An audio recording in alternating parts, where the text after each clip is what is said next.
Hey, what's going on? Welcome to another episode of Hanging Out with Nolan Hong. And joining us this week on the podcast is a new friend that I made just recently. We actually met at a conference that Jamie and I happened to be speaking at, and we just hit it off. And the more I got to learn about her, the more I was like, we got to have you on the podcast because there is a ton to this woman's story. She's not only a Red Cross volunteer, she's also her and her family own J. Dolan restaurants. And she is also the individual giving coordinator over at Honolulu Museum of Art. Ladies and gentlemen, please help me welcome to the podcast, Miss Michelle Dolan. Hey, Michelle. Hey, everybody. Okay, Michelle, real quick, I have full disclosure here.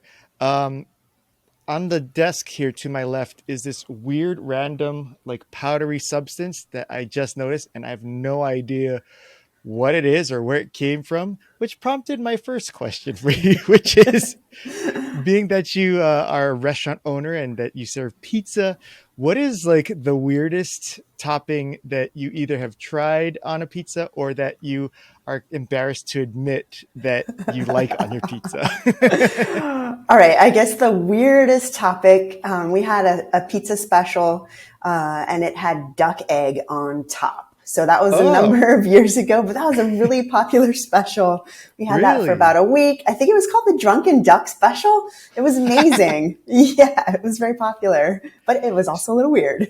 Yeah. So can you tell any difference between duck egg and regular chicken egg? Is there any like kind of consistency or flavor difference? It's a little bit smaller. There was some consistency, but it could have just been like me feeling a little squeamish about eating something that isn't a chicken egg. I'm not sure if there's a huge distinction, but just knowing that it came from a duck instead of a chicken was a little iffy for me, but other people seem to really enjoy it.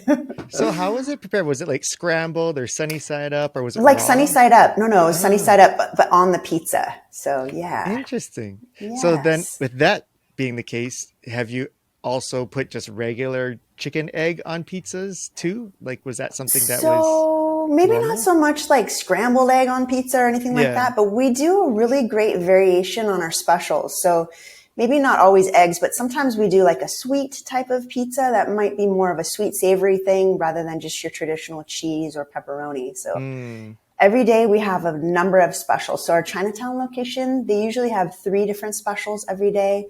And the Kahala location has at least 1. And then we try to source all of that from our local, from Chinatown and from our local food vendors or wherever we can get it that's super easy, super local, and super fresh. So it's great. Yeah. And now that you mentioned that you get stuff from Chinatown, I'm like, oh, you could probably find all kinds of interesting, weird duck toppings. Eggs. Yeah. You could probably try putting on like what they have 1,000-year-old eggs. They could try that, but I don't know if that one would sell as well as, maybe some of the other specials we have. Yeah, well, sometimes you'd be surprised, I guess. And then I know that you guys just started doing like Sunday morning like football and stuff at the restaurants. So do you guys have like a breakfast pizzas? Like, have you? You said you don't put scrambled eggs, but right. So not so much scrambled eggs. Maybe they could. We take suggestions. People have suggestions all the time. They always want to tell us, what's great, what they would rather have, or maybe what their favorite things are, or the last time they came in. People have a lot of things to say about Dolan's, which is fantastic. So yes, we did just recently open the Dolan's Kahala location on Sunday. So we are open at 11 a.m. So that's might be a little late for some of the football games, but usually people are in there having a great time. I myself was actually down there on Sunday in the late afternoon, hanging out with a friend, watching some football. And so our Chinatown location is open 7 days a week. You can always go down there. But the Kahala one, we're still closed on Monday. So no Monday night football stuff, but definitely on Sunday. I would think that'd be the prime time for that. But it's weird.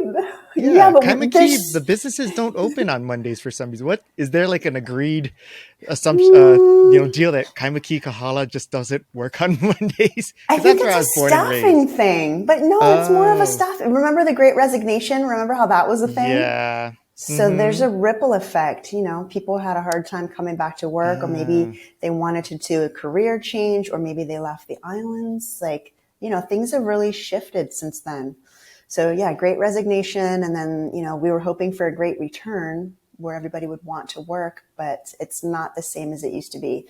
So we still are always looking for kitchen staff. If we don't have enough kitchen staff, then, we're not able to open the 7 days a week that we want to. So we balance our employees between the Kahala location and then Chinatown location. So some employees work at both, which means, if we don't have enough to staff each individually, then, we are a little bit short staffed at times. So Monday just happened to be the day that we're closed. So for now. Man.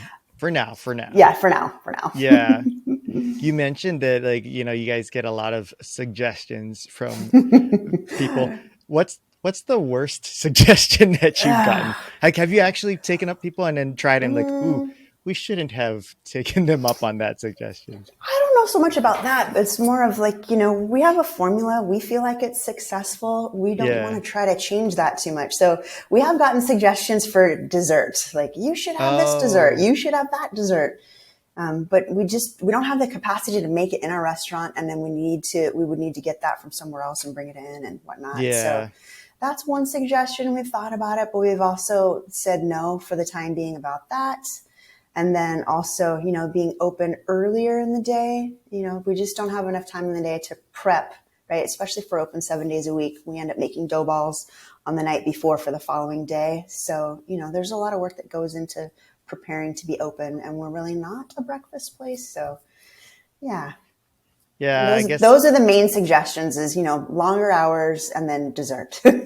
Yeah. Those sound like harder ones than I was hoping that people would be like, hey, you should add, more paprika or I don't know, some kind of weird Okay, so on the menu, it does say, you have these choices. You can choose as many items as you want to, but then there's a specific number. Once you hit a certain number of toppings on a pizza, then you're just creating a monster and it's not going to taste good. And then you're going to complain about it. So we really, try to suggest that there's only a certain number of toppings that you really need on a great pizza. So that's actually stated on our menu. That sounds kind of like what my mother-in-law's pizza creations are like when she goes to those build your own pizza kind of things. It just looks like this mountain, and I'm like, how do you even get the piece?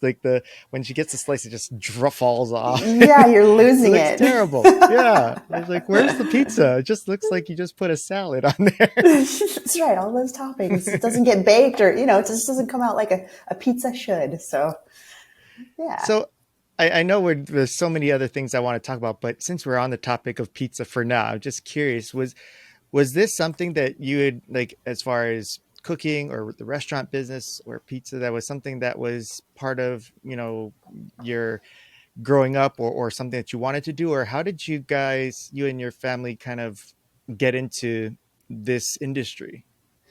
Well, it wasn't something, it wasn't like I was born with a dream to own a pizza restaurant. That just kind of evolved. So what happened was that my husband was working for an Irish pub, and things weren't going very well. He was not satisfied with I guess, I don't want to say the management, but sometimes when you're just the employee, you don't have a lot of say in how a business is run. So I think he was feeling some pressure about that, just feeling dissatisfied with the way that things were going. And not being in charge of it, right? Not being able to make any difference while he was there. So miraculously, his uncle had said, if you quit that job today, I'll help pay your salary for just 6 months. And then you got to figure out what you're going to do next.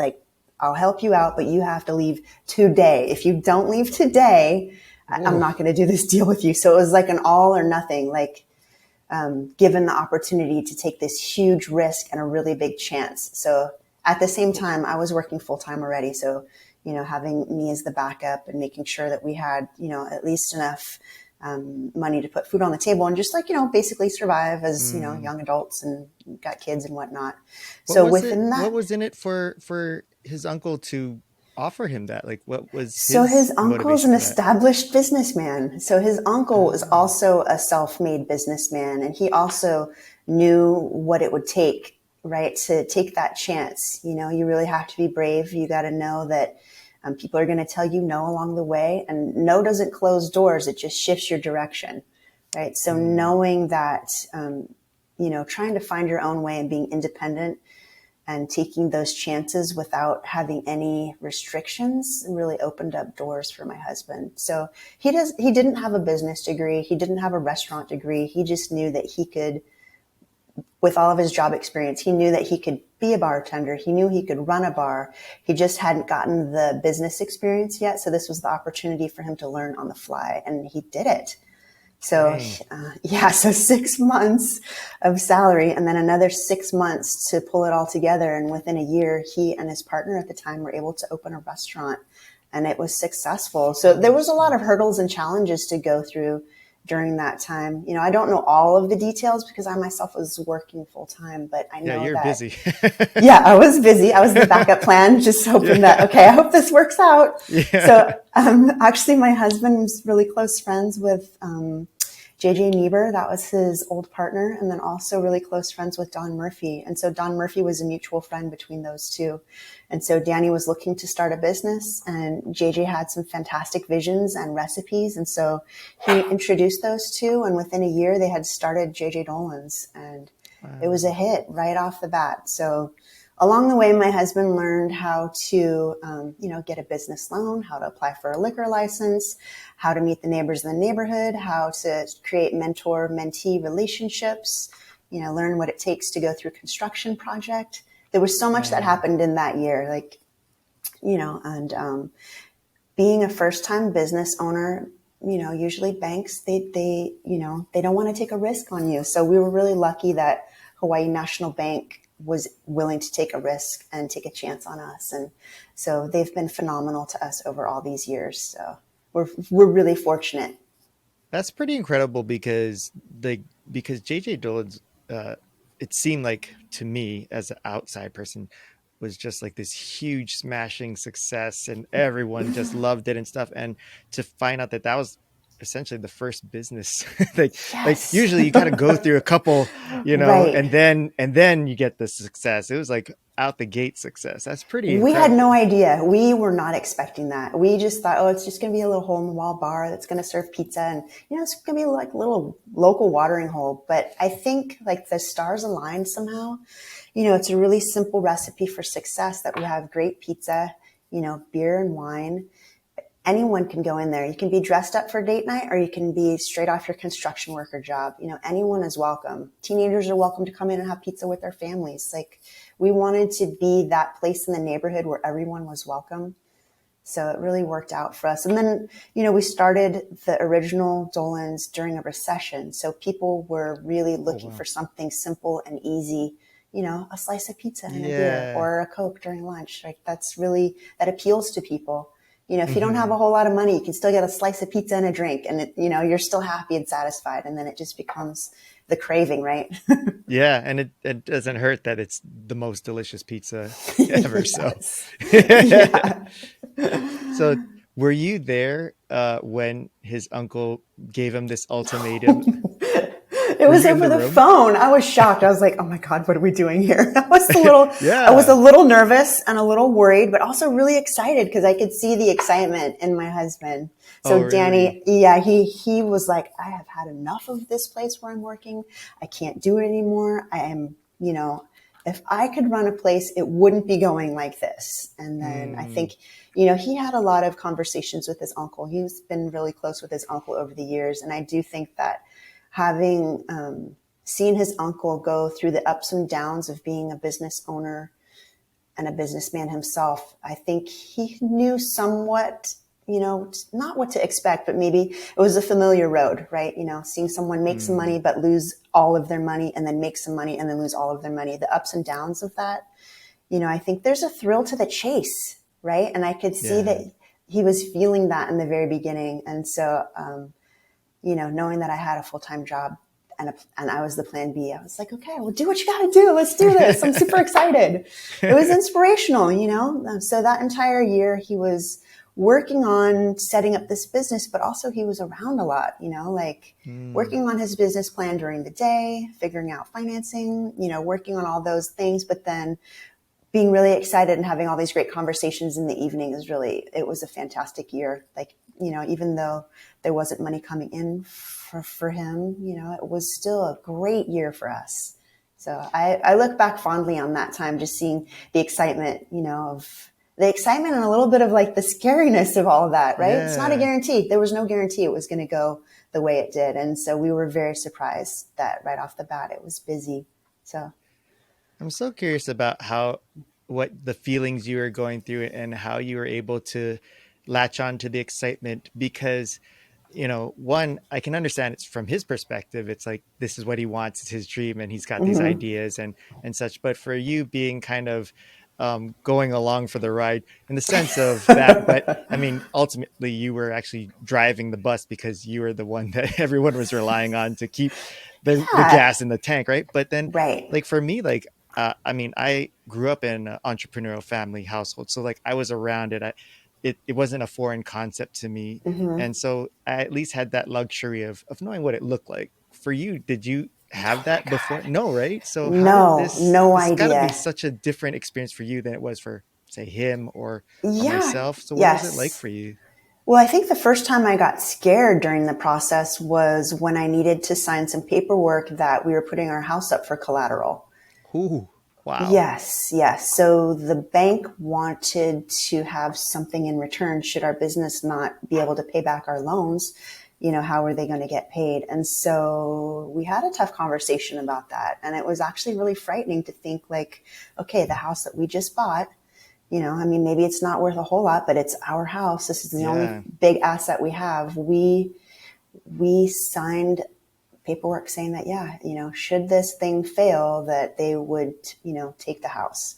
So maybe those are like simple terms, but the idea is there that, if we're not successful, there are consequences. So that was a bit nerve wracking. And I know that my husband was, I'm sure that he was very nervous about that. But the first time I felt a little bit of doubt or a little bit of fear was, signing that paperwork. And then, eventually he was able to change that part of the contract or the paperwork, once we paid down enough of the loan that we didn't need to have the house on there as collateral anymore. So he was able to change that eventually. But in the beginning, it was a little bit scary, so we'd had a house fire and, the community came together to help us make it through that. And, we had a benefit kind of concert for us, and we had pooled money from that benefit concert along with money from our family to buy this sweet little house. And it was a little duplex. So we lived upstairs. We had tenants that lived downstairs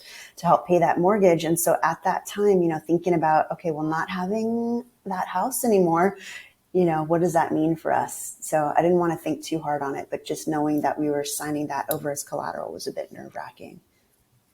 Was it also, how did you approach it in that obviously you had no experience or knowledge about how entrepreneurialism works and whatnot?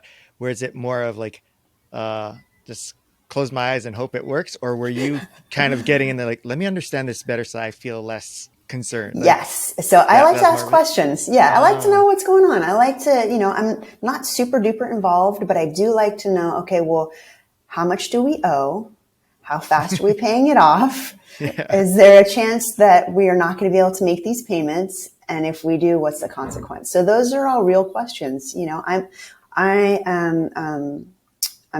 feel like I'm pretty savvy. I like to know that I can pay my bills and, considering that, finding a way to purchase a house in the first place as a young adult is a really daunting experience. So thinking about, okay, well, making sure that I'm getting paid so that I can pay this rent. And then I'm sure my husband, feeling like, okay, well, now we got to sell pizza so that we could pay back the business loan and the rent and all the other bills that go along with that. So knowing like, okay, there is a plan. Is the plan working? Are we successful? What's our progress? So those are all conversations that we had throughout that, year number one of being open.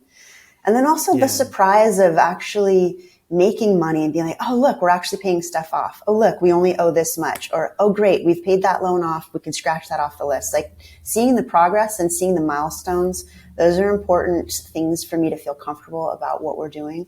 I don't want to just be along for the ride that, that's more frightening is just flying blind. I like to know what's going on. Yeah. And that's probably why you guys are successful, because you keep that balance there. Because yeah, I can imagine that without that kind of checks and balances, or that awareness, things can go a little sideways and such. So yeah, Yeah, I can see having why you guys are doing that. conversations with your spouse is essential. Sometimes it's a scary conversation. Finances can be a weird topic, but Hmm. I feel like because we would be talking about either our major bills that are shared or about business debts, it's not super personal. It is a fact. These are just facts. Yeah. This is where we're at, right? So not getting too scared and just knowing that we're making progress along the way is super helpful. So knowing that this wasn't a dream of yours and this wasn't something that you're planning, what have looking back on it now, and I know you're still going through it, but so far at this point, looking back, what has been the most either meaningful or special or impactful experience or thing out of this whole journey for you personally? Not necessarily for as a business, but for you, like what has this been? What does it mean to you? Like where it's like, this was why we did it, because this happened, or I get to do this. Is there something like that that you can kind of grasp onto? I, there's quite a few things, but I think the biggest one that comes to mind is that having a restaurant in this way allows us to help others. I mean, maybe not just a restaurant, but having a business, right? Yeah. There's the essential running of the business where we're selling a product, people are buying it, and we're making money. But at a certain point, after success comes, it feels like an obligation, or maybe not even an obligation, but how we can help others. Just being able to give back to the community. I think, both my husband and I are really excited and feel good about being able to help others. And I think I would not have really thought about that as being one of the motivations to start a business. Starting a business feels like, oh, you just want to survive, or, maybe you don't want to work for someone else. You want to be your own Hmm. boss. You want to set your own hours to have a little more freedom. But I think the thing that comes with that and a little bit of success is that we can help other people. Right. And I Yeah. didn't really see that before. Like in hindsight, I see it now, and it's a phenomenal feeling to be able to help others. So pretty much anyone that comes to my husband personally and says, hey, do you think you could donate 2 pizzas for, my kid's soccer team? Or, hey, it's a Make-A-Wish Foundation and there's a kid that Hmm. has a wish of just being able to eat pizza. Like, those things are super compelling. And we're in Yeah. a position where we can afford to do that plus more, so being Hmm. able to give back to others and really, feed into the feeling of, just giving, being able to support Yeah. others. That's interesting because I mean, I can just knowing a little bit about, your background as far as like what you do and what drives you, being a volunteer for Red Cross and working for Honolulu Museum of Art and such. Like it just seems like in the short time I've gotten to know you, giving back and being community driven is such a passion and a focus of yours. And I was curious if that was something that, you know, grew out of your experiences as an adult, or was this something that kind of started and was planted in you growing up as a child? I don't know if it was necessarily planted in me. I think I had this in me as a young adult.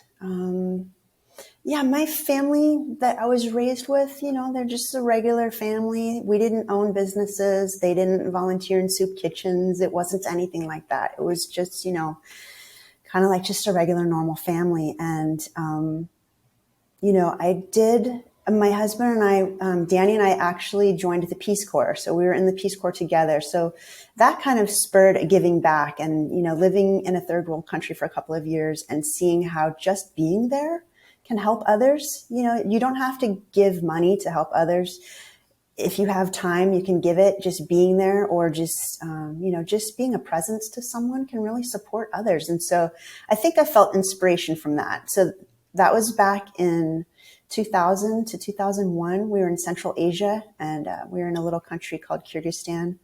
and I was a TEFL volunteer. So that's teaching English as a foreign language. And my husband, he was I a small business I heard volunteer. I heard you. I thought for a second that you said I was a tough old volunteer, like No, getting my hands real TEFL. dirty, just grimy work, but I toughed it out. No, Okay, teaching gotcha. English as a foreign language. Yeah, so Okay, gotcha. TEFL. I So was you a hadn't TEFL actually met him volunteer though. before. Oh yeah, yeah. But that's where you met your husband, or did you know each other first and you joined Yes. together? So I moved here to go to UH, and then my first semester Oh. at UH, I met Danny, and so I met Danny and my best friend Barbara, and a couple other friends, and so we dated for a while, and then I was graduating from UH. Actually, he graduated and I graduated, and then we really wanted to travel. That was kind of the impetus. It's like, oh, let's go Hmm. backpacking. We'd backpacked a couple times across Europe. And we were like, okay, we didn't have any money. We're just college kids. We both had student loans. We both had restaurant and bar jobs, just, going to school full time and working as much as we could to, survive through all that. Not even survive, but it was a lot of fun. Hmm. Believe Yeah, me. yeah, yeah, yeah. We had fun and we graduated, and then we wanted to travel and really felt like we needed some support in order to travel more than a couple weeks at a time. It's, it's hard to save up enough money to pay rent for the month, travel for 2 weeks to a foreign country. Like that was difficult. So Yeah. I got the bright idea of why don't we do Peace Corps? And at the time we weren't married yet. And so we talked about it and we'd, made some inquiries, and part of us getting married was, oh, well, if you want to serve in the Peace Corps together, you'd have to be married in order to do that. We're like, Oh oh, well, wow. maybe we'll just get married. So then we'd already been living together for a while, so why not? It was like the next logical step. So This we sounds like the most unromantic. no, Like, it was a little crazy. We were already living together, so why not, right? it's like So let's go travel together. We got to get married to do it. Okay, then we'll just do okay. that. Yeah, it sounded like, oh yeah, why not? So it Yeah, was kind of yeah. like that. It was the next logical thing. It wasn't it was a surprise when I was proposed to, which was really sweet. So Oh, well, yeah, that's that was nice. really nice. Yeah, we were traveling. I was in California and I was visiting my family. And so my husband also has relatives in the same area. So he arrived a couple days after I did. I was at my parents' house. I was in my old childhood bedroom, and he gets down on his knee with a ring, and I had no idea what was going on. He was all pale and sweaty. I thought he was going to get sick on the floor. I was solely worried, like, okay, what's happening here? And then all of a sudden, he's like, "Will you marry me?" I was like, oh, of course. Oh. And then, okay. And then he like wiped all the sweat off. He was all pale and everything. After that, I was like, okay, he could relax. But it was actually really funny. I was super worried that he was like, something was really wrong. Yeah. But That's no, so we got funny that he married. was so nervous because you guys had discussed it already and it was all part of the Yeah. plan. Yeah. Was he worried Yeah. that you'd say no? I don't know. I think maybe it's just a big step, getting married is a Yeah. big commitment. Actually, this year, we celebrated our 23rd wedding anniversary. So it Oh, has been wow. 23 years. So yeah, Congratulations. thank you. Thank you. Hashtag So goals. exactly. So yes, that's part of volunteering. I think that came from being in the Peace Corps together. And then, once our business started going well, we were able to give back to the community. And really my connection to the Red Cross started because we'd had a house fire. So right after we came back from Peace Corps, we had our first little boy, our first baby boy. That was December 8th, 2002. So actually it's the 20-year anniversary. Oh, wow. That son is going to be Holy 20 years smokes. old next week. But when he Yeah. was 3 weeks old, our house burnt down. The house just completely burnt down. It was super devastating. And one of my most vivid memories from that day was working with the Peace Corps volunteers. Normally Red Cross volunteers, my mistake, sorry. Red Cross Hmm. volunteers actually come out on house calls. As soon as the fire department is notified, then the Red Cross is notified and they send volunteers to any of those house fire locations to assist people. And so Red Cross volunteers came out to help me, and that was a phenomenal experience for me. It was a really crazy time, and just knowing that there's people out in the world that just want to give their time freely to help others really is an inspiration to me. And so there's a lot of memories from that day. Yeah. It's quite a vivid memory for me. And the biggest thing is thinking about the volunteers that were there, but also, the vision of that house. It was burnt like matchsticks, So and it what was happened, awful. if you don't mind me So asking? yeah, so it's actually a really scary story. I don't know if any of the listeners out there have been through a house fire, but it's an extremely traumatic experience. And so our son was 3 weeks old, and I just dropped my husband off at Anna Bananas. So he was working at Anna Bananas at that time. So this is before any of the Dolan's Hmm. restaurants. So this is about 20 years ago. And so I just dropped my husband off at work. I had gone to a WIC appointment. So those are women, infant, children. It's a state-run program where you get coupons for milk and cheese and that kind of stuff. So we were super low income at that time.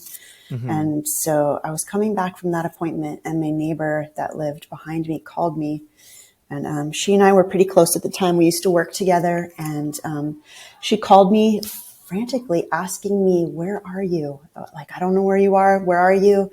Are you okay?" And I had no idea what she was talking about. It was Yeah. really hard for me to comprehend why she'd be asking me that. And so she said, "Your house is on fire." Oh, wow. And I was shocked. I was like an out of body experience in that moment. I felt like, okay, part of me is freaking out. Like, what is she talking about? Like, what does that Hmm. even mean? And the other Yeah. half of me was debating, okay, well, this is the time where I can run red lights. I can run all the stop signs. I can get there as fast as I want to. I have a really good excuse. And then in the end, I just was trying to figure out, okay, what is she talking about? And stopped at every stoplight, stopped at all the stop signs. And then I parked at her house. And I remember getting out of the car and bringing the baby with me with the car seat, and asking my friend's mother-in-law if she could please watch the baby while I got my bearings and figured out like the situation. And so my friend and I walked through her backyard, and our backyards were just separated by like a little, I think it was only about 4 feet tall chain link fence, and 6 feet away was my burnt house. Like, it was that close. Oh, wow. And you can like close your eyes and smell that smell. For me, when I close my eyes and I think back to that day, I just think about, how crazy it was. So, like I said, when I close my eyes, I can see the timbers are burnt black like matchsticks, skinny and black, and just, it stank so bad. It smelled awful. And, there's a huge difference between the smell of a barbecue and the smell of a house fire. It's just, these days when I smell that smell like on the wind, it still makes my heart beat a little faster, and it makes Mm. me feel a little panicky just thinking like, oh my God, someone's house is burnt down. Someone's life is being destroyed. Like, it was complete and utter destruction. We had nothing left, you Wow. know. And the fact that this was 20 years ago, yet when you're talking about it, it sounds like it's just as if it was yesterday. I mean, that's pretty Absolutely. impactful. Yeah. It still feels like yesterday. If I think Yeah. about, the sequence of events that happened, it's still super fresh. And I shared this impact story not too long ago at a Red Cross event, just to say mahalo to the volunteers. Not only volunteers, but also donors that donate to the Red Hmm. Cross. They really provide a service that helps people in their time of need. People are lost when your house burns down. It's, like I said, it's a traumatic experience. But not only that, it's an emotional roller coaster. You're freaking out, or at least I was. I was super upset and very lost and scared and alone, and everything I owned was gone. All I had was the clothes on my back, my baby, and Wow. a car. So, the Red Cross volunteers gave us coupons for clothing and some vouchers to stay at Pagoda Hotel. So we stayed at the Pagoda for a week. And then eventually, I think within a week or so, one of my good friends, Jessica, she called the news. I don't remember which news station it was, but she was able to call the news, and I got on the news and did an interview. And I think the location of the interview was actually in front of that house. So it was me and the Mm. baby. And I think my husband was pacing around in the background because he also was having a hard time. We Yeah. just had a brand new baby. We don't have a house to live in anymore. It was just really scary and awful. So, but from that news interview, the community rallied for us. During the holiday times, it was, right after New Year's, and people have a lot of stuff, right? You have all your new gifts. People want to, donate things to either Goodwill or wherever. So we got tons of stuff. Not only did we get clothing for us, but we got formula, diapers, adult clothes, kid clothes, furniture, gift cards, gift certificates, checks. People just gave us stuff. We got 3 households worth of donations. Wow. And, I think at that time, it's not that I didn't believe in humanity, but the feeling that I got from seeing all this stuff being donated, I don't want to say it was a religious experience, but it was like a moment where I was like, oh my goodness, people care about each other. They actually care. Right. And it makes me and still feel a little bit like, oh my goodness, thinking about that time. And, even if it's just $5 to someone, that helps. Or even if it's, a pack of diapers, it makes a huge difference. It made a huge difference in my life. And, so from that, things just got better and better. And then, like I said earlier, we were able to have a small benefit concert at Anna Bananas. We pooled that money with money from my family and my husband's family. And then we used that to put a down payment on a little house over in Kaimuki Diamond Head area. And it was a duplex. So we had tenants to help us pay the mortgage. And then that was the house that we used as collateral to start original Dolan's, and it's a success story. So for me, when I think about volunteering, it's that I share the impact of what volunteers can do to help, right? So when I speak about being a volunteer, it's that I get to tell people how wonderful volunteers are. I love volunteers.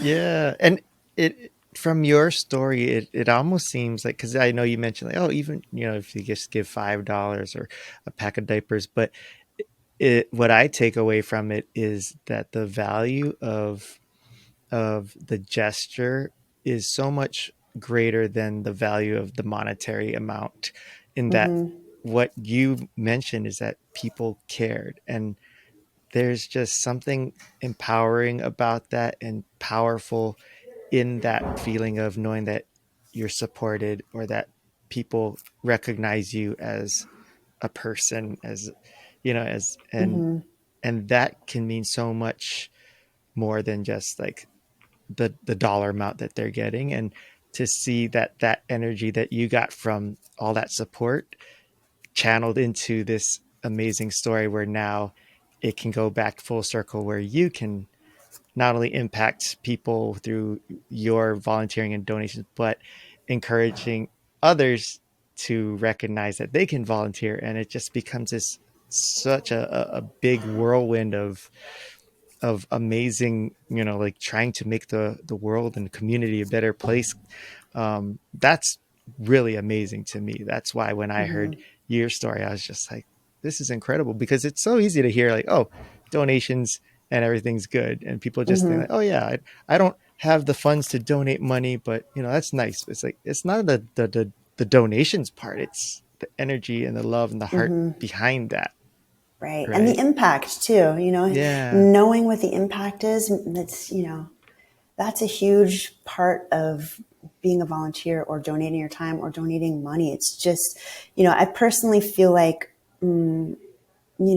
giving people the opportunity to do something good. That's it right there, is the opportunity to do something good. Like, do I have an opportunity? There's an opportunity every day to do something good. Right. So I try to think about that, keeping my mind open. It doesn't have to be an exact prescribed, like, oh, well, I know I have to, I know every day I'm going to look for an opportunity. It doesn't mean that I'm obligated to. If I just keep my mind open, it happens. It shall be revealed, right? Which is kind of exciting. There's no plan to it. It just kind of happens, right? And so, just talking about being able to give back and having the opportunity or the chance to do something good. So, COVID came along and things were kind of funky. I had just gotten a job. Actually, it'd been a year since I started working in the volunteer management field. And so that's here at the Honolulu Museum of Art. I used to be the volunteer program coordinator. right? Because I love volunteers and I love art, and so it all just kind of came together. I was like, oh my god, look at Yeah. this! It's my dream job, which is great. So and then the pandemic came along, and the museum closed, and I Yeah. gotten temporarily laid off, and I was at a loss again of like, okay, I'm Oh not really man. sure what's happening in the world. It's a little bit scary because I don't have a job. Things are a little iffy. Restaurants were closing. The state was Yeah. closing. Nobody could come or go. Everybody had to stay inside. So part of me was, again, feeling like another out of body experience. Like part of me is panicking, Mm. like, oh my goodness, what are we doing? Like, how are we going to make it through this? Right. And nobody had any answers. So I knew that we would be okay. Personally, my family would be okay, but I knew that there was other people out there that were not going to be okay. And so while I had the opportunity, I contacted the Red Cross and asked them, hey, I would love to volunteer. What can I do? What kind of virtual volunteer opportunities do you have? So I was able to volunteer for about 6 months with the Red Cross during that time. I wanted to keep my volunteer management skills fresh. I also wanted to volunteer.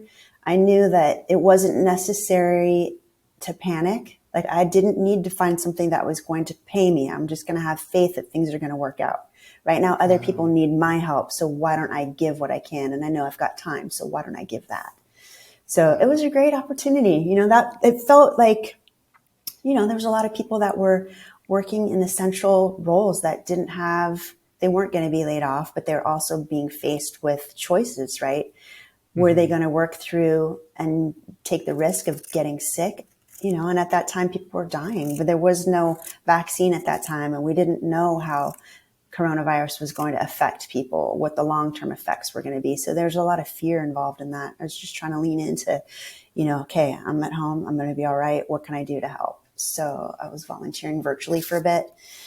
And then when I came back, I was hired back. And then within the next year, I switched positions in the museum. So now I'm the individual giving coordinator. And so now I'm really in a great spot to give people the opportunity to do something good, right? So part of my Yeah. job now is talking to people about how they can support something great, which is Honolulu Museum of Art, right? So it's really come full circle for me, or even made it like another step. So, but in the meantime, while I was volunteering, my husband was also giving back. He also has that same like feeling of wanting to help others that are either disadvantaged or having a rough time, or their organization needs some help. So two opportunities that really stuck out to me during that time. Well, obviously we try to donate where we can. So we've donated along the way, over the years, to like Salvation Mm-hmm. Army, Adult Friends for Youth, a number of other organizations that help others, community organizations. Yeah.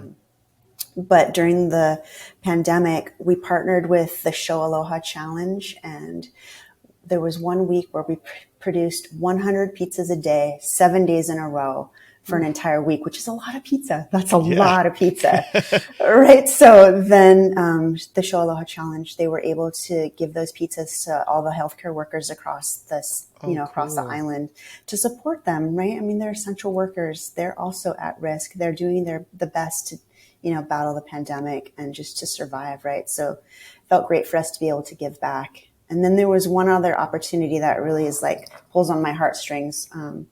There was a couple of teenage girls that it was a family of four. They'd gotten into a car accident on the Big Island, and the teenage girls were medevaced over to Oahu, and unfortunately their parents had passed away. And Oh, so, wow. yeah, we'd heard about it on the news, and my husband was just like, oh my God, this is the worst thing ever. He was super touched and very shaken and very upset by the whole thing. And so he took it upon himself to make a bunch of pizzas and bring it down to those poor girls, and also to the staff that was helping them, and just try to show support in a time of crisis and a time of need. I don't know how those girls are doing today. There was never like a follow-up story, but just knowing that we can give to someone else when they're really having a difficult time is something that my husband and I really value. It makes me a Mm-hmm. little bit sad to think about them right now, right? It's been a while, Yeah. but like I said, I don't know what's happened to them, but just to be able to give to people when they need it is super important. Yeah, and I, So, I gotta imagine that just the gesture of someone hearing that and wanting to come to support them is what is so meaningful to them. Just like how when you went through your situation, just having these strangers see your story and come out to be there for you. Yeah. I think that's what really makes this special, and how it works is. Right. And I feel like it's interesting because, I mean, you're not even from here. You came here for school, Mm-hmm. and I'm wondering, did that experience of the community coming out to support you kind of like solidify your roots here of like feeling like this is home now because of that experience? Maybe. I think that's part of it. But I think, Hawaii is really unique because I know this is probably really familiar to you, having been born and raised here. Just everybody knows everybody. Like, Mm-hmm. that's it. Everybody knows everybody. If I'm new at my job, guaranteed there's going to be somebody in my office that knows somebody that I already know. Like, we Yeah. are a huge, tight-knit community. It's not the same on the mainland. And this is such a benefit in so many ways, feeling like I never really felt like an outsider. Once I finished a couple of years of college and graduated and, starting to work in different restaurants and bars, we all know each other, whether it's the restaurant industry or whether it's the philanthropy industry or whether it's volunteers or it's, running into someone at a seminar. We already know each other. We're not related by blood, but, like, oh, so-and-so went to such and such school, or, oh yeah, so-and-so used to work at Duke's with me. Like, there's all these connections that you just don't have outside of Hawaii, and so that really is, it's like the ultimate networking.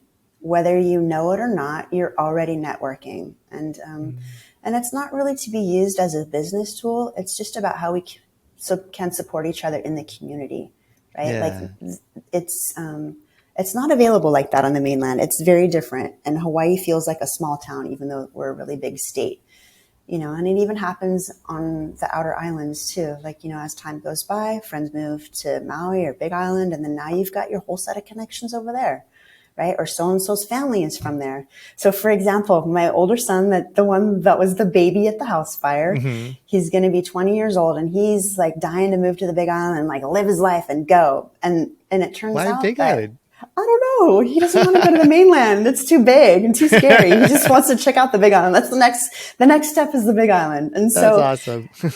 turns out that one of our employees at Dolan's, her family is from the Big Island, and they've got a surf school there, and he really wants to go there and try it out. So there's already that connection because we're a Wow. community, because we all work together, right? Mm-hmm. So I don't know if people in Hawaii know how special and unique that is, but that's really special.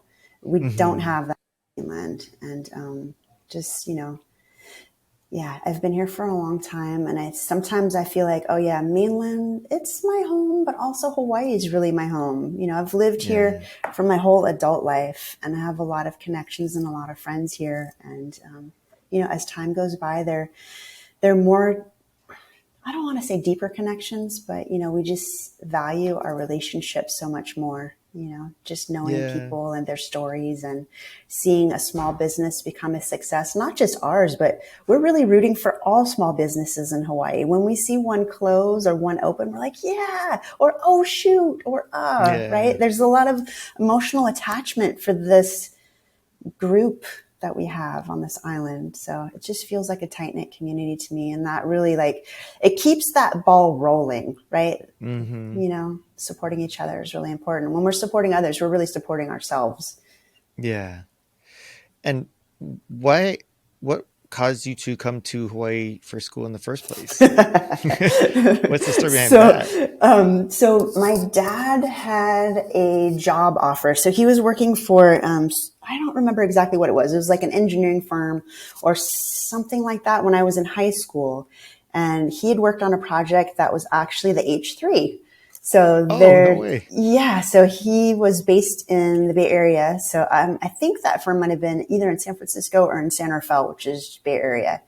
And so, yes, he was able to do some work on the H3, like the plans to, not so much the construction part, but like designing the engineering stuff. And so he had taken a trip over to Hawaii to see if he wanted to live here on Oahu.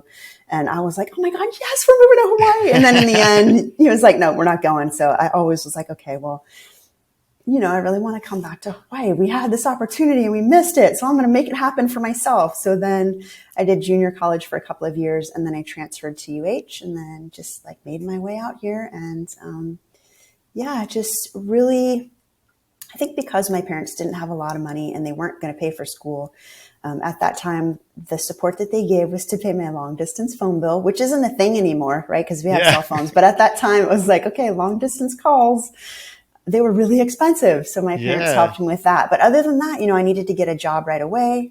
So I had 2 part-time jobs, and I went to UH, and, just became really connected to Hawaii and just fell in love with it. I mean, who doesn't love Hawaii, right? It's beautiful here. The people are so nice. We all have certain things in common. And so I came out here to go to UH, and then I just never left. So before, when he was mulling over the idea of moving here, had you already been here before and that's why you wanted to move, or was it just the thought of it? Yeah, it was just the thought of it. It was just thinking like, moving, I guess maybe have a little adventurous streak. Like I was ready to move sight unseen. So after my dad had said, no, we're not going to move to Hawaii, I'd come on one vacation trip with a friend. One of my friends, this girl, Jolene, she was a friend of mine from high school. Her dad was coming on some kind of a business trip out here. And they actually were going to the Big Island for a week, and she was allowed to bring a friend with her. So I was the friend that got to come. So I was like, oh, yes, great. Wow. My dream is happening. So I came and checked it out, and I was like, oh, yeah, I totally want to live out here and try to figure this out. But, at that time I was, I think I was 17, and, I think it was either my junior or senior year of high school. And, so I was feeling the draw, like things were lining up in a weird way. Like my dad had this job offer. He was kind of connected. I had gone on a trip. And then eventually, after going to junior college for a couple of years, I applied to UH Hilo and UH Manoa. I did not get accepted at Hilo. Hey. And then I ended up UH Manoa, which would have been a better fit for me anyway. So, yeah. Wow. So it also just seems like the perceived tragedies in your life are all like just pointing you in the right direction. It goes back to what you said in the beginning, when we first talked about how like doors being shut or opportunities lost is not like, it's just putting you, I forget what you said. You said it way better than me. Yeah, just like pointing you in a different direction, right? Yeah. Yeah, I'm really trying to lean into thinking like, okay, things are happening. They're not necessarily like good or bad. It's just how you perceive them, right? So at the time, something might feel crazy and tragic and scary, but there's going to be opportunities coming right behind that. Or maybe that has pushed you in a different direction. I mean, I would never have thought that we would have 2 Dolan's restaurants and been successful business owners and still living here after all of these years. Like that it wasn't like it was a plan. It's just naturally evolving and happening. And, like sometimes having a plan can work out really well. Like, I know my plan for the day, but I don't know what I'm going to be doing 5 years from now. Like, I don't really have that planned out. I used to try to plan and schedule and like keep it tight, plan going, but really in the end, that's just really frustrating, and that doesn't allow for the natural spontaneity of cool things to happen, right? Half the cool stuff that's happened, I had no idea would happen, right? And if I blocked myself with a plan and like boxed myself in, I'd be really disappointed, right? Because none of those things would happen anyway. So just letting go a little bit and letting life kind of take me where it's going to go has been helpful. Yeah. And speaking of going, and such, it seems like that's kind of matches with your, I guess, born desire to travel a lot and stuff like that. And it seems like it's kind of like you've passed that on to your kids. Cause didn't your son also do like a travel study abroad thing too, right? Yes. So my younger son, he just turned 15 in July. So he he had the opportunity to do this really cool study abroad to Ireland for a month during the summer. So he had just turned 15. Yeah. I was a little nervous, but he's like, I'm ready to go. I'm out of here. Like, okay. So he flew by himself from here to Boston. They have a direct flight from Honolulu to Boston. And then he met up with his, this travel group of a bunch of other high school kids from across the United States. And then they went to Ireland. So it's actually it was a great journey. It was a great trip for him. And the connection that I have for that is all my Peace Corps friends. So everybody in my Peace Corps cohort has gone on to do something really cool, or we're all still in touch. We all still try to, stay in touch through either Facebook or, calls or Christmas cards or whatever, trying to keep our group together and stay connected. And so I'd reached out to my friend Taryn, and she had started this program called Irish Life Experience. And so she takes high school kids every summer, takes them all around Ireland. They stay in all these different boarding schools. So I think it's 3 or 4 different boarding schools. They learn how to play their, all their national sports. They learn how to dance. They learn how to sing. They learn how to bake. They get to check out the pubs and just meet other kids from all over and see all the historic sites. Like, it was great. I was jealous, actually. I was like, I've never been to Ireland. I would love to go. So yeah, so that's the 15-year-old got to go travel internationally by himself. And, I feel like that's really what I want for my kids, is to be able to see the world, right? Hawaii is beautiful. California is beautiful. Those are always going to be there. But, traveling and seeing the world just gives you a different view of what's out there. Just understanding that there's different cultures and different points of view. And, there's some struggle to traveling, and there's some problem solving to traveling. And, there's a little fear, there's a little worry, but there's also the exhilaration and joy and new experiences. And, there's a lot that comes with traveling. So the first time that I went backpacking, we had the paperback book. It was called The Lonely Planet, and there was no cell phones and there was no internet. So you just go and you have this paperback book, and you just these days I would call it crazy, and you'd be winging it, but that's how we did it. That's how people used to do it. You have your, grungy old backpack, and you have your paperback book, and you just make phone calls. You stay in one place for a couple of days, and then you got to get on the phone and try to work through it and find the next place you're going to stay. Dang. Yeah. So I enjoy the challenge of trying to figure things out, right? It's not as scary as it sounds. I mean, it probably sounds really scary to young folks these days, but at the time that was the norm. That's just how you do it. Well, I was just trying to figure out, every now and again, I'll think back and I'll be like, when I was in high school driving, we didn't have Google Maps or anything like that. And I was that's right.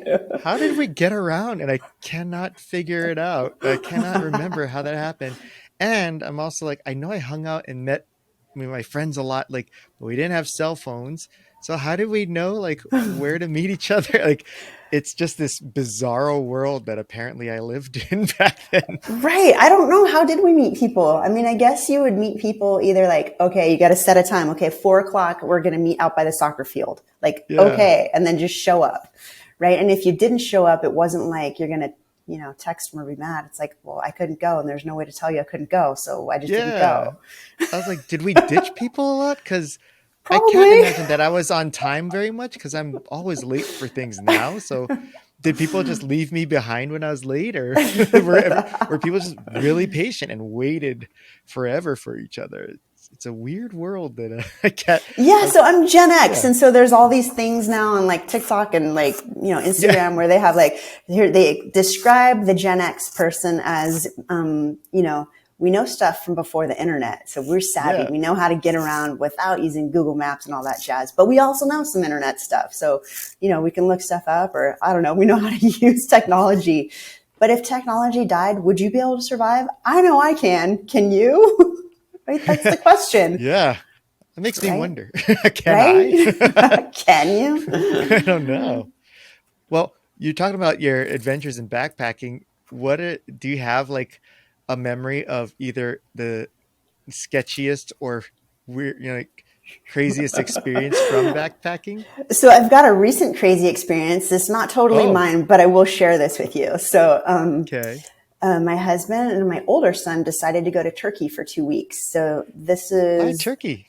We love Turkey. Turkey's a Oh, fantastic destination. So my husband and I have been there a number of times together over the years. That was my very first experience of traveling internationally. That my first trip was flying from Honolulu to San Francisco to, I think, France, and then France to Turkey. And my first time I got off the plane was in Istanbul, and that was a long wow. time ago. So that was like my first impression of somewhere outside of the United States, and it was mind blowing.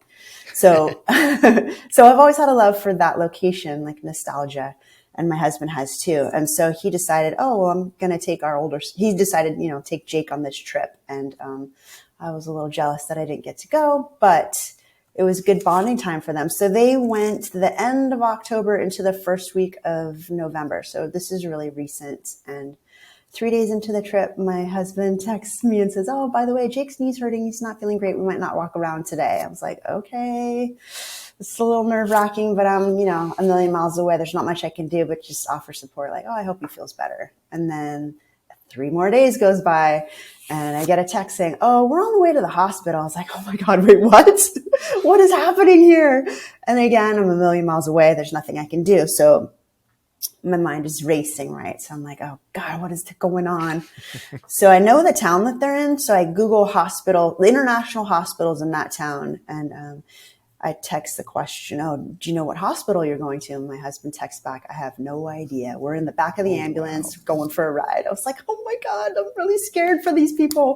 They're my relatives, my family, what's happening? And so I just sent him a name of the hospital that I thought that they were going to. And so, yes, that was the one. And so they get in there and it turns out you got to pay cash in advance for anything you want at this Oh, hospital. wow. So luckily, my husband had cash on him. He was able to pay. I think it was $250 for them to look at my son's knee. He had some kind of a infection. It might be bursitis or something like that, like overuse of the joint, and then it's got water on the knee, and it's super painful. Yikes. Something that Yeah. needs to be taken care of. So they gave him a shot in the butt. At that time, I was like, wait, what? What's going on? He texted me that. I was like, oh my God, $250 for some random shot. You're going to hurt me for Yeah. $250. So Yeah. then, I so I didn't ask for a texted butt my lift. son. I was like, I love you. I hope everything's all right. You never know, right? Someone's in a Yeah. hospital in a foreign country and you really don't know what's going on. And so the only thing I can do is just say, I love you. I hope you're feeling better. So he calls me and he's laughing on the phone. I'm like, okay, I'm glad you're all right. He's like, I just had a ride in the ambulance with the hottest chick I've ever seen. I was like, wait, what? And he's like, I'm going to be all right. They just, they gave me a shot of antibiotic in the butt. They're going to give me some pills. I'm going to be out of here. I was like, oh, thank God you're all right. But, just like knowing that, I think that was a great experience. It's kind of like, is this a life-threatening experience? It could be. Does this make for a really good story? Absolutely. So those are the things that I look for on a trip. It feels like it's crazy in the moment and it's a little harrowing and it is worrisome and you really don't know what's going to happen. But once it's over, it's a really good story, right? It's Yeah. just another detail to add to your life. We'll look back on that day. I know I'm going to be laughing about it. I wasn't there, but thinking about how did it come about that they were actually able to call an ambulance? Not knowing the language, how did they end up at the hospital? What made them decide, at what point did they realize that it was time to go to the doctor? Because normally they're like, we're fine, just work it off, Right. just keep walking, you'll be fine, Yeah. right? But Rub some that's not Vicks on always the there. case. Yeah, exactly. I was like, oh no, I'm so glad. And so, like I said, I was a little jealous that I wasn't on the trip, but at the same time, I was really glad I wasn't on that trip, Yeah. right?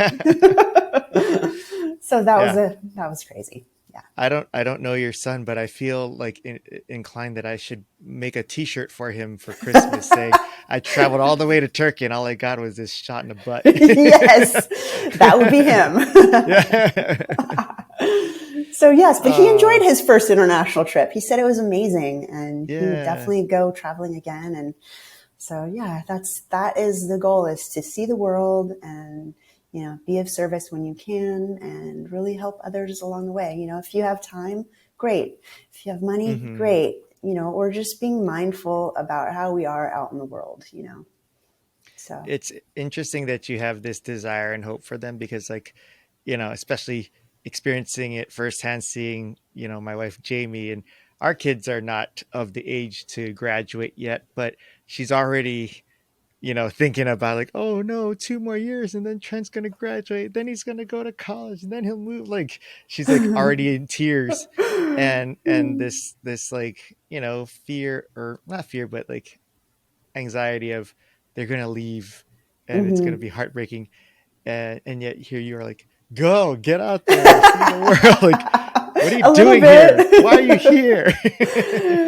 Yeah, but then we can share stories and we have something in common. Once they have a Yeah. little bit of that like experience under their belt, then they've become adults, right? I Hmm. really want the best for them, that they become self-sufficient and confident. Like if problems come and weird situations arise, how are you going to know that you're going to be okay? And Yeah. so while they're still under our roof, or relatively close by, just thinking about like practicing being an adult. When things go wrong, absolutely you can come home, of course, but I would rather they practice while they're a little bit young and I still have some influence over them, rather than all of a sudden they're off to college and then I don't know what's happening over there. Like they're still Yeah. close to home for me.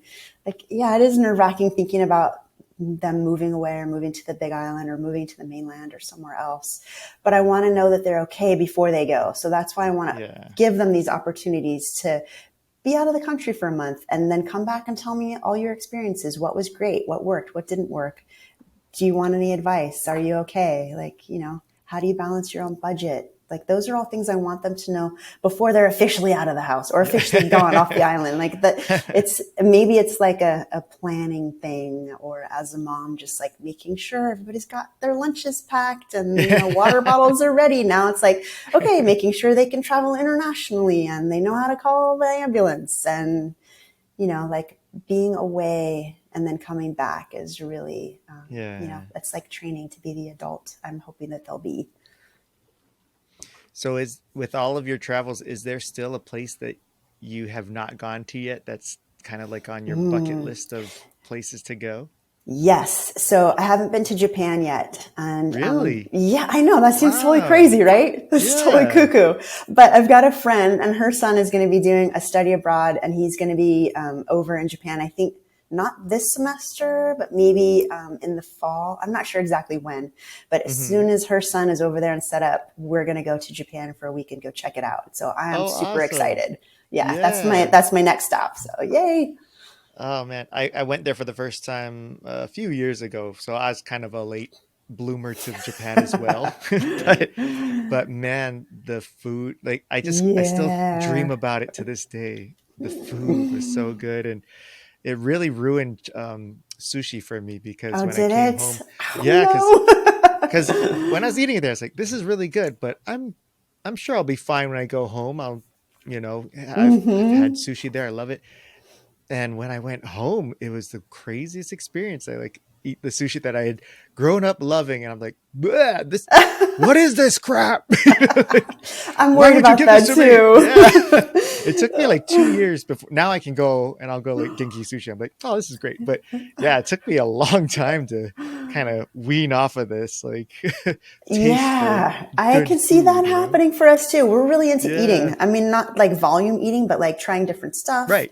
We've Yeah. got our certain like favorite things to eat, especially my younger son, the one that had gone to Ireland. He loves any kind of Japanese food. And so he really wants to go Oh on this trip man. with me. He's super Yeah. excited about it's going to be an eating trip, right? So of Yeah. course, we'll see the sights, but we really want to go for the food. And he's very, very excited about trying all the different types of food. And so Yeah. I guess part of the part of the good thing that I haven't gone yet is that he's actually studying Japanese in high school. So, and I don't know any Oh, Japanese, so maybe it's worked yeah. out that there's been a delay for my trip to Japan. Right? It's all works Yeah. out how it's supposed to work out. And So then you'll yeah, see firsthand if he actually learned his yes. lesson, right? Is this A Yeah. quality language or is this C Yeah. quality language? Yeah. No pressure, Oh, that's awesome. Cameron. Yeah. And just know that when we use like Google over there, like we thought, oh, we'll be fine. We'll use Google because I don't know any Japanese. Like hmm we went in circles over and over. It, you got to know your stuff when you're there. Yeah, that'll take some planning. I don't want to just show up, right? So there'll be some Yeah. planning. Once I have dates, then I can start, figuring out what we're going to be doing. But yes, Oh a lot of man. my friends have already been. So yeah, I will, maybe I'll hit you up for some advice of the best No, places don't to ask me eat. because I just followed I went with a group of friends and I just followed wherever they went, and I told them specifically, I'm not gonna plan anything or even listen to what your plans are. I'm just here to follow you. So the Just only thing along for I the can tell you, ride. yeah, the only thing I tell you is that the only thing I know for sure is that the McDonald's there is wonderful because they have all these crazy different dishes that I've never had before, which is not what you go to Japan for, but that's all I know. It was like that's the only restaurant name that I remember was McDonald's. And every time I went, I was like, "Ooh, I'm going to try this fancy." They sell hot dogs there, and I was like, "What? I'll try this hot dog." Was it delicious? I'm sure it It was. was the the skin of the dog was crunchy, so it was like, Oh, yeah, when you bit into it, it's like it has a that nice snap to crisp. it. Yeah, I was Like a like, this is Costco hot dog. fantastic. That has the same Yeah, thing. The yeah. So crunch. so don't go to McDonald's because I said so. I'm just telling you that's the only thing If I there's an remember. emergency, Yeah, yeah, right? Well, I know where to go. yeah. But yeah, even the sushi from like this, it wasn't. I don't think it was 7-Eleven, but their versions of 7-Eleven, these little like convenience stores, was phenomenal. And so, like, I've I remember heard just that. going I've in and heard like that. buying all of these little like to go boxes of meals, and I was like, this is great. This is great. So yeah, I didn't go wrong anywhere I went. Oh, good. I'm glad to hear that. I'm so looking Yeah, forward to going. It's going to be great. I'll live vicariously through you. I will tell you all about it when I get back. It'll be like the next version, Yeah, all yeah, about the travels. yeah. That'll be fun. Well, I know that you got an event coming up at the museum. Is that something that you want to share with people? I don't know if this will come out by Yeah. then, but it So might. it might, I don't know if it will or not, but so every year we do this thing called Kama'aina Christmas. And so this year it is going to be on December 10th. Normally this is a fundraiser for us. And so we sell by the table.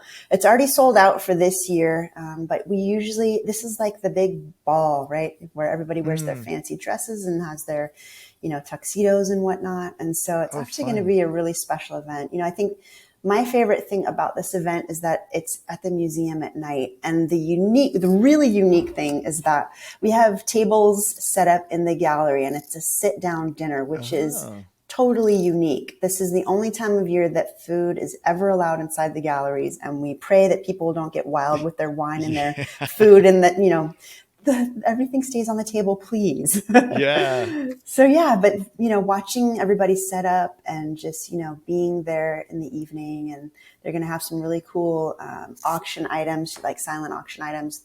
One of them is going to be it's going to be a private tour to Shangri-La, which is they're Oh, associated wow. with the museum, but it's Shangri-La is the location of Doris Duke's house, so it's Hmm. really an awesome little museum that's dedicated to art of Islam.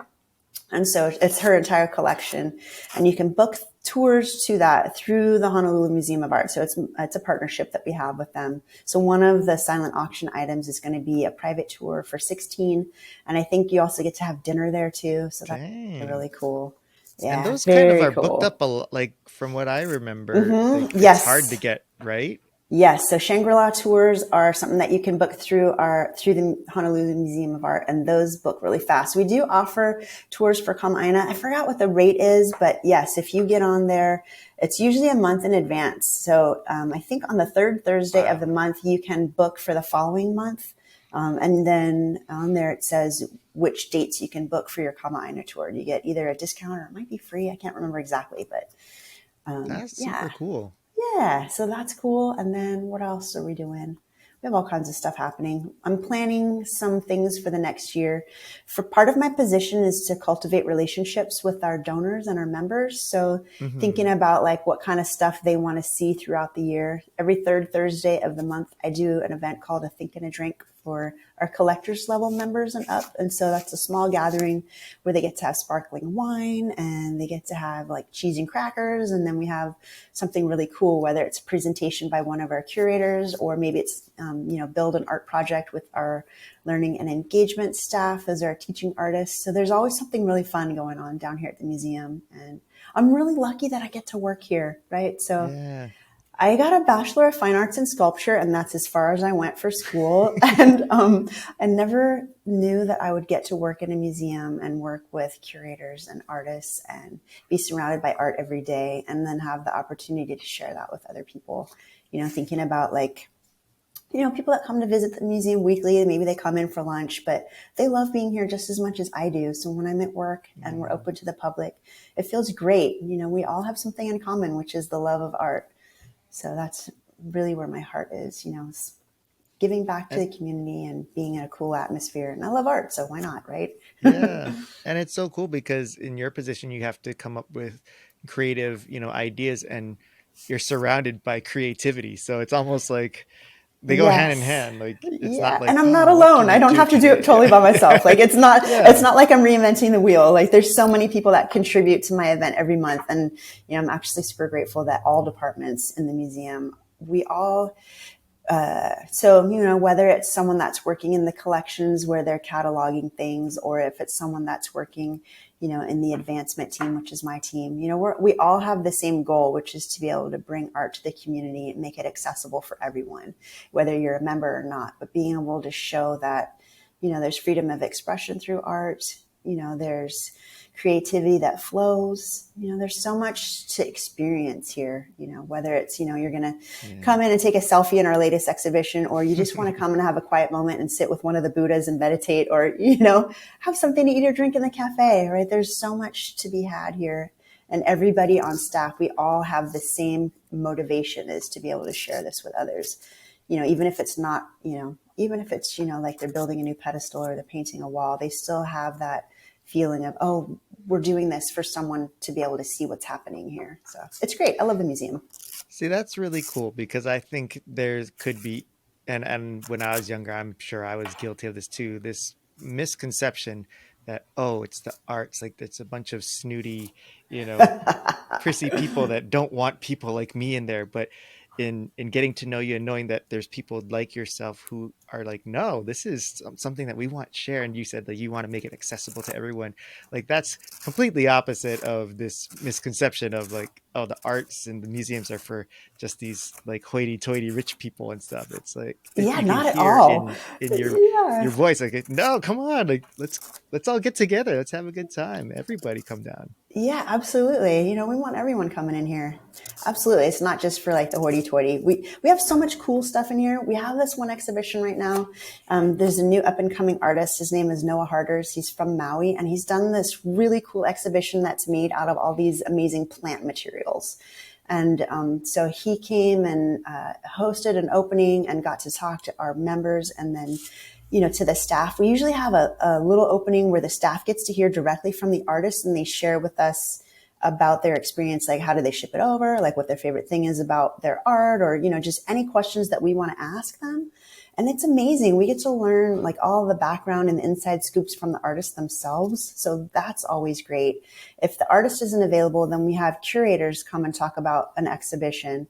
And then, so when the staff and myself are learning about that, then we get to go out to our friends and our family and share our views about what's going on inside the museum. So it isn't just like, only a certain elite class get to come in here. We're sharing that with our friends and family. And, we want to have new and upcoming artists come in here. And those are the types that are bringing in their families and their friends, right? So again, it comes back to the community. How do we reach out to our community, not just a certain part of the community, but everyone should be able to come in here. So, yeah. Well, that sounds really awesome. And if you ever need an MC for any of your events, let me know. I'd be happy to insert Absolutely. myself in there just so I can Yeah. get in. Of course. That I've got to does be in sound with the like events fun there. team. Yeah. It Yeah. is actually. It's really great to be here. Of course, I have a soft spot in my heart for the museum, but Yeah. yeah, it's a great place to work. I love being here. I love all my coworkers. It's great. All of them There's got to I be one do. that. Well, Okay. people that leave, I'm mad when they Yeah. leave. Damn Yeah. it, Okay. don't leave. But no, everybody's great here. We all have our personalities and our quirks, but we all share the same vision, which is really important to me. Yeah. That was my one attempt to doing my one gotcha question, like get you to go like, well, there's Jerry, and I can't stand Jerry. What I other know restaurants? I'm being recorded. You passed. You passed. Oh, shoot, thank you. Well, Michelle, this was so much fun, and this is just like when we first met. Like I just love talking story with you, and there's just so many. It's funny you said like, oh, I have just this plain normal life, and I was like, no, you got quite an interesting. Everybody does, and I'm really grateful that you were willing to take this time to open up and share some of your life experiences with me, and I'm really excited to see just all the great new things that are going to be popping up that you and your family have your hands in, and the organizations that you are involved with. And I'm just so grateful that we had that happenstance situation where we Me got to too. meet, and it's really exciting to grow this friendship with you.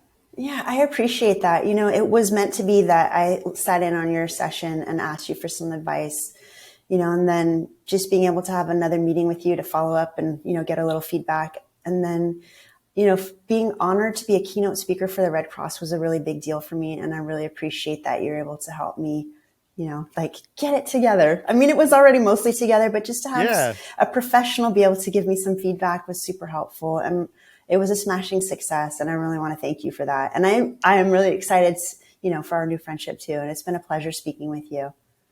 Well, I will say that there was really no need for you to talk to me, because you're right. It was all put together, and I had no doubt it was going to be a success. But I'm just glad that I got to whatever hand I had in just helping you feel a little better about it. But you're awesome. Your story's Thank great. you. There's no need for me, but thanks for thinking of me anyways. Thanks, Nolan. I appreciate it. Well, I will see you soon, hopefully. But thanks for joining us here, and look forward to hearing about all your travels next time, and the success of your event at the museum. Thank you so much. Thanks for having me. It was a pleasure.